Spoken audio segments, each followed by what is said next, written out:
उत्तर प्रदेश में अपराधियों पर योगी फोर्स का शिकंजा कसता जा रहा है। शहर शहर ऑपरेशन लंगड़ा से बदमाशों में दहशत का माहौल है।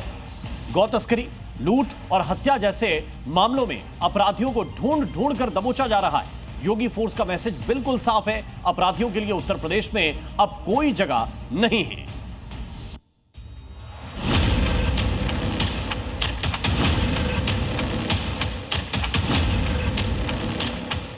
पिछले 24 घंटे में योगी फोर्स के ऑपरेशन लंगड़ा का एक नया अध्याय सामने आया, जिससे अपराधियों में खौफ का साया गहरा गया।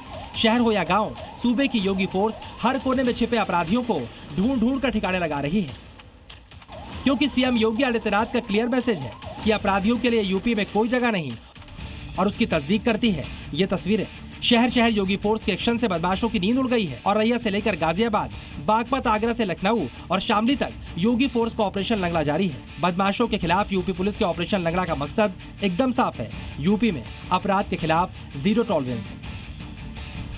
औरैया में पुलिस ने गो तस्करों के खिलाफ बड़ी कार्रवाई करते हुए मुठभेड़ में मुख्य आरोपी रघुबीर को दबोच लिया।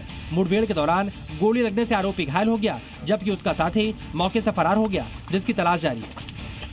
दरअसल सामपुर गांव में पलटे हुए एक ट्रक से 14 गायें मृत और 3 घायल हालत में मिली थी, जिसके बाद पुलिस की जांच में गो तस्करी के बड़े नेटवर्क का खुलासा हुआ। कल बिदुना क्षेत्र में मिला एक कंटेनर, एक बंद बॉडी कंटेनर ट्रक के अंदर जो गाय को लेके जाने के लिए प्रयास किया था और जिसमें 14 गौवंश का देहांत हो गया था। इस वाला मामले में रघुवीर वांछित चल रहा था और इनके लिए इसके पहले कल रात में करवा कटरा में एक जगह पे पुलिस द्वारा दबेश डाला था और उस दबेश के दौरान इनका साथियों में कुछ लोग गिरफ्तार भी हुआ था। वही गाजियाबाद में भी योगी फोर्स की बदमाशों से मुठभेड़ हुई, जिसमें पुलिस ने 3 शातिर बदमाशों को दबोच लिया, जिसमें से एक बदमाश के पैर में गोली लगी और उसे अस्पताल भेजा गया। गिरफ्तार बदमाशों के पास से तमंचा, कारतूस, चाकू, कार और नकदी बरामद हुई। पूछताछ में बदमाशों ने गाजियाबाद और दिल्ली एनसीआर में लूट और स्नैचिंग की कई वारदातों को कबूल किया है। पुलिस द्वारा आत्मरक्षा फायरिंग में एक व्यक्ति घायल हुआ, जिसको तत्काल प्राथमिक उपचार हेतु अस्पताल भिजवा दिया गया। प्रारंभिक पूछताछ में उनके द्वारा अपना नाम दिनेश, अरुण और जोगिंदर बताया गया। कविनगर थाना क्षेत्र में दिनांक 25/8/2025 को उनके द्वारा एक घर में लूट की घटना का प्रयास किया गया था, किंतु असफल रहा था। उनके पास से एक चोरी की मोटरसाइकिल, एक 315 बोर का तमंचा, 2 जिंदा कारतूस, 1 मृत कारतूस तथा 2 चेन के टूटे हुए टुकड़े बरामद किए गए। उधर बागपत के बिनौली थाना इलाके में पुलिस और बदमाश के बीच मुठभेड़ हुई, जिसमें गोली लगने से घायल कुख्यात बदमाश राजा और सलमान को पुलिस ने गिरफ्तार कर लिया। राजा लूट, हत्या और आर्म्स एक्ट समेत 8 मुकदमों में वांटेड था। आगरा में भी बदमाशों से मुठभेड़ हुई, जिसमें बदमाश सुरजीत के पैर में गोली लगी और वो घायल हो गया। सुरजीत के कब्जे से एक बाइक, तमंचा, कारतूस और 10,000 रुपए नकद और चोरी का सामान बरामद किया गया। शहर शहर योगी फोर्स के क्राइम के खिलाफ लगातार एक्शन से मैसेज क्लियर है कि यूपी में अपराध और अपराधियों के लिए कोई जगह नहीं। ब्यूरो रिपोर्ट, जी मीडिया। संभल में सनातन ही सत्य की खोज पिछले काफी दिनों से चल रही है। इस बीच कट्टरपंथियों से निपटने के लिए पुलिस और प्रशासन हर तरफ नजर बनाए हुए। संभल के थाना बहजोई के गांव मझोला में पुलिस चौकी भगत सिंह का उद्घाटन किया गया। इस मौके पर भारी संख्या में पुलिस बल तैनात रही। तो क्या अब कट्टरपंथियों से निपटेंगे? भगत सिंह से डरेंगे भाईजान? जो भी हो, लेकिन अब योगी फोर्स का पहरा हर तरफ रहने वाला है।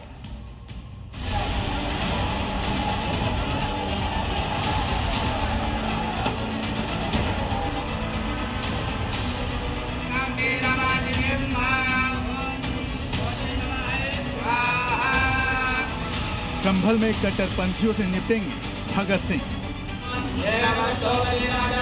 शहीद भगत सिंह चौकी बनकर तैयार। कलेक्टर और एसपी ने किया उद्घाटन। संभल में 10 महीनों के अंदर तैयार हुई दूसरी पुलिस चौकी, शहीद भगत सिंह पुलिस चौकी। संभल में कानून व्यवस्था और सुरक्षा के मद्देनजर संभल समेत पूरे जिले में नई पुलिस चौकी शहीद भगत सिंह स्थापित की गई। इस मौके पर पुलिस की फुल फोर्स और आसपास के लोग मौजूद रहे। जनपद संभल में 24 नवंबर को हुई हिंसा के बाद में कानून व्यवस्था को और पुख्ता और मजबूत करने के लिए 45 चौकी और आउटपोस्ट बनाने का निर्णय लिया गया था। उसमें से एक चौकी जो थाना बहजोई की ये मझोला चौकी है, शहीद भगत सिंह के नाम से इस चौकी को रखा गया है। जीएम राजेंद्र पेंसिया और एसपी कृष्ण बिश्नोई ने शहीद भगत सिंह पुलिस चौकी का पूरे विधि विधान से उद्घाटन किया। संभल हिंसा के बाद संभल समेत 45 नई पुलिस चौकी और चेक पोस्ट स्थापित किए जा रहे हैं। इससे पहले संभल में जिस विवादित ढांचे के पास हिंसा हुई उसके ठीक सामने पुलिस चौकी का उद्घाटन किया गया था, जिसका नाम रखा गया था सत्यव्रत पुलिस चौकी। विवादित जामा मस्जिद परिसर में सत्यव्रत पुलिस चौकी स्थापित किए जाने के बाद अब पुलिस प्रशासन ने बहजोई क्षेत्र में नई पुलिस चौकी शहीद भगत सिंह स्थापित की है। सत्यव्रत पुलिस चौकी स्थापित किए जाने के बाद संभल समेत अन्य थाना क्षेत्रों में नई पुलिस चौकी और आउटपोस्ट स्थापित किए जाने का काम लगातार जारी है। शहीद भगत सिंह पुलिस चौकी स्थापित किए जाने से मझोला गांव समेत लगभग 13 गांवों को पुलिस सुरक्षा मिलेगी। बढ़ता हुआ बहजोई में अर्बनाइजेशन है, उसको भी टैकल करने के साथ साथ आसपास के 13 गांवों को ये पुलिस और कानून व्यवस्था के संबंध से मदद करेगी। और यहाँ पे पूर्व में भी चौकी प्रभारी पुलिस नियुक्त कर दिए गए हैं और ये आसपास के गाँव लोगों के सहयोग से और कानून व्यवस्था के लिए शासन द्वारा प्रोवाइड कराए गए फंड से इस चौकी का निर्माण करवाया गया है। और देश के कई राज्यों में अभी भी मानसून कहर बरपा रहा है। उत्तराखंड में बादल फट रहे हैं तो पंजाब में गांव के गांव डूब रहे हैं। दिल्ली में यमुना उफान पर है, जिससे हजारों लोग बेघर हो चुके हैं। उधर उत्तर भारत के राज्यों में बादलों के प्रहार पर कैसे हैं हालात, देखिए इस रिपोर्ट में।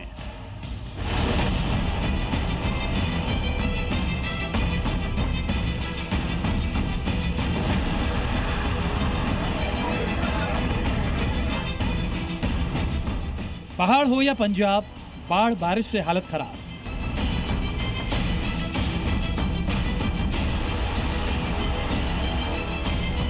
बादलों ने बढ़ाई टेंशन, कई जिलों में तबाही रिटर्न्स।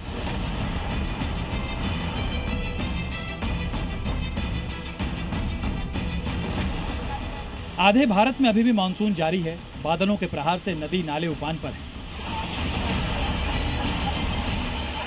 सैलाब सब कुछ बहाने पर आमादा है। गांव से लेकर शहर तक चारों तरफ सैलाब सितम ढा रहा है। सड़कें दरिया बन गई हैं, लोग पलायन को मजबूर हैं। पहाड़ों पर बादल का कहर रुकने का नाम नहीं ले रहा है। उत्तरकाशी में बीती रात बादल फटे तो नौगांव के घरों, दुकानों में मलबा और पानी घुस गया। जबकि हिमाचल में कई जिलों में औसत से काफी ज्यादा बारिश हुई है, जिससे लैंडस्लाइड हो रहे हैं। कई इलाके जलमग्न हो गए हैं। अब तक करीब 400 लोगों की मौत हो चुकी है। लाखों करोड़ का नुकसान हो चुका है। पंजाब के सभी 23 जिले बाढ़ की चपेट में हैं, जबकि यमुना के सैलाब से दिल्ली कड़हा रही है। हजारों लोग अपना घर छोड़कर कैंप में रहने को मजबूर हैं। हरियाणा और यूपी के भी कई जिलों में बाढ़ बारिश का कहर ढा रहा है। उत्तरकाशी के नौगांव क्षेत्र के देवसलारी इलाके में बादल फटने के बाद पूरे इलाके में नदी नाली उफान पर। नौगांव बाजार में भारी तबाही की तस्वीरें देखिए। सैलाब में गाड़ियां बह रही हैं, नदी नाले उफान पर हैं, सब कुछ बहा ले जाने को बेताब है। हालात ऐसे हो गए हैं कि लोग घर छोड़कर जाने को मजबूर हैं।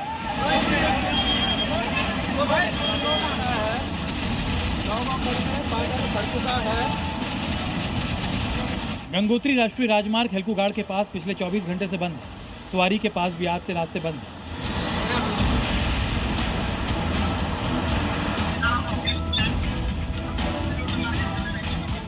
हिमाचल के शिमला में हाटकोटी रास्ते पर लैंडस्लाइड होने से बंद रास्ता खोलने का काम जारी है, जबकि NH 705 रोड को खोलने का काम चल रहा है।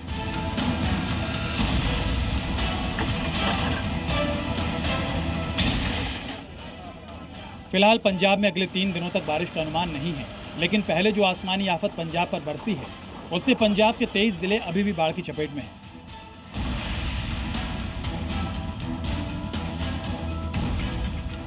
दिल्ली में यमुना नदी खतरे के निशान से ऊपर बह रही है। शहर के कई इलाकों में बाढ़ जैसी स्थिति बनी हुई है। मयूर विहार इलाके से आज की ड्रोन तस्वीरें देखिए। ऐसा लग रहा है जैसे यमुना पूरी दिल्ली को डुबाने पर आमादा है। यमुना के उफान की वजह से हजारों लोगों को पलायन करना पड़ा, जिसके लिए मयूर विहार इलाके में राहत शिविर कैंप बनाया गया है।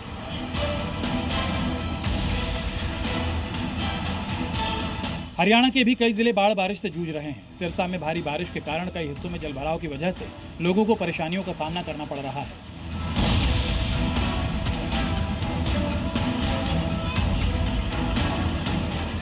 जबकि बहादुरगढ़ का कार स्टॉकयार्ड जलमग्न हो गया, जिससे सैकड़ों कारों में पानी भर गया है। इन प्रदेशों के साथ ही मौसम विभाग ने आज महाराष्ट्र, गुजरात और राजस्थान में बारिश का रेड अलर्ट और गोवा में ऑरेंज, जबकि MP, बिहार समेत 20 राज्यों में येलो अलर्ट जारी किया है। ब्यूरो रिपोर्ट, जी मीडिया। और देश के कई राज्यों में अभी भी मानसून कहर बरपा रहा है। उत्तराखंड में बादल फट रहे हैं तो पंजाब में गांव के गांव डूब रहे हैं। दिल्ली में यमुना उफान पर है, जिससे हजारों लोग बेघर हो चुके हैं। उधर उत्तर भारत के राज्यों में बादलों के प्रहार पर कैसे हैं हालात, देखिए इस रिपोर्ट में।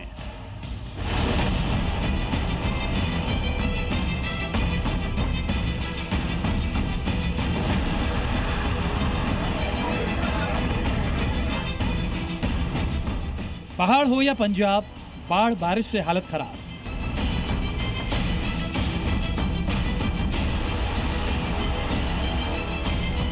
बादलों ने बढ़ाई टेंशन, कई जिलों में तबाही रिटर्न्स।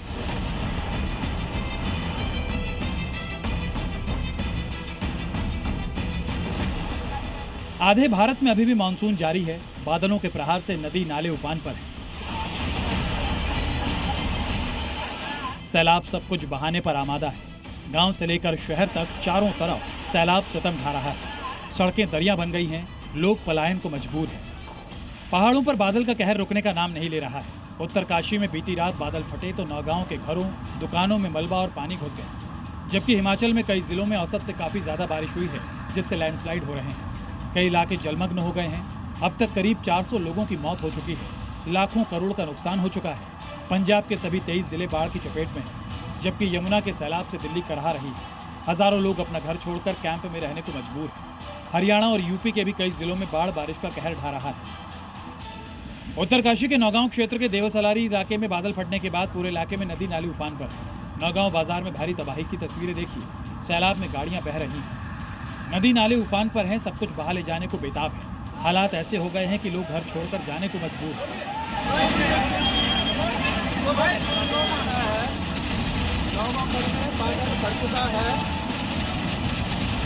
गंगोत्री राष्ट्रीय राजमार्ग हेलकुगाड़ के पास पिछले 24 घंटे से बंद है। स्वारी के पास भी आज से रास्ते बंद हैं।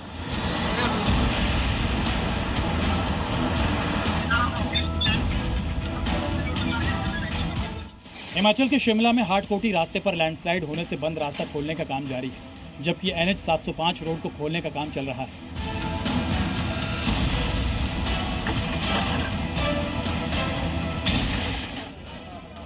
फिलहाल पंजाब में अगले 3 दिनों तक बारिश का अनुमान नहीं है, लेकिन पहले जो आसमानी आफत पंजाब पर बरसी है, उससे पंजाब के 23 जिले अभी भी बाढ़ की चपेट में हैं।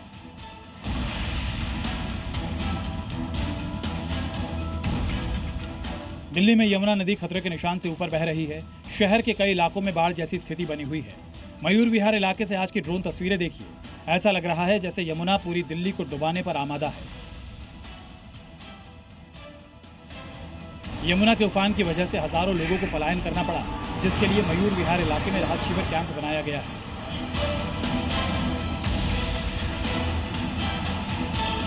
हरियाणा के भी कई जिले बाढ़ बारिश से जूझ रहे हैं। सिरसा में भारी बारिश के कारण कई हिस्सों में जलभराव की वजह से लोगों को परेशानियों का सामना करना पड़ रहा है।